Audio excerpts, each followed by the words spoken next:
Federico Varese, who's the head of the Sociology Department and Professor of Criminology at the University of Oxford. Thanks very much indeed for joining us, sir. First of all, how significant an operation is this Operation Eureka? Well, it is very significant. What is most significant is the level of international cooperation, especially at the European level.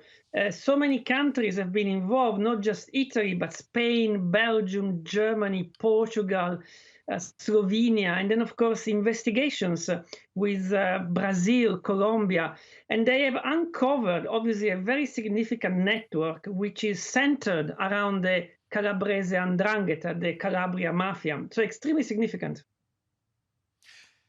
Well, we had the arrest of Messina Denaro in Palermo only at the beginning of this year as well, which was a hugely influential arrest as far as police were concerned. A different family, nonetheless, but still. Are we to take from this that the Italian authorities have changed their position, are suddenly making great strides into organised crime? What's going on behind the scenes as far as organised crime fighting is going in Italy? Well, yes, as you said, it's a different mafia altogether. It's the Sicilian mafia. But if you look at the data, some 17,000 people have been arrested between 82 and 2017.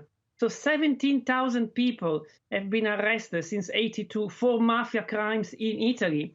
So I think the Italian state has been quite active in attacking and arresting bosses and soldiers of the mafia. Unfortunately, arrests on their own are not enough to end the mafia in Italy, because there are deep economic and social reasons why the mafia exists. So while it is very important to arrest them, then once you arrest them, somebody else comes along. So unless you tackle those deep reasons why the mafia exists, it will never end.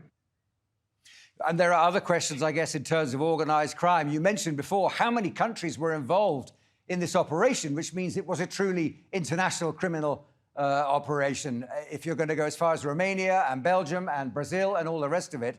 But does Italy still hold a special place at the heart of organised crime, or is it simply a competing member of a much bigger worldwide network? Well, this is drugs trafficking, and the 'Ndrangheta is certainly a major player in international drugs trafficking. They've been collaborating with Brazilian gangs and, of course, with the producers in Colombia. But I think 'Ndrangheta is a major player. It's present in so many countries, such as Germany, and, of course, Australia and Canada, northern Italy, which is, of course, an expansion to the north. So I think the 'Ndrangheta still plays a significant role, but there are other players in Europe. Albanian groups are very important, for instance. So it's not the only player, but it's still a very significant one. Federico Varese, fascinating stuff. Thanks very much indeed for talking to us this evening.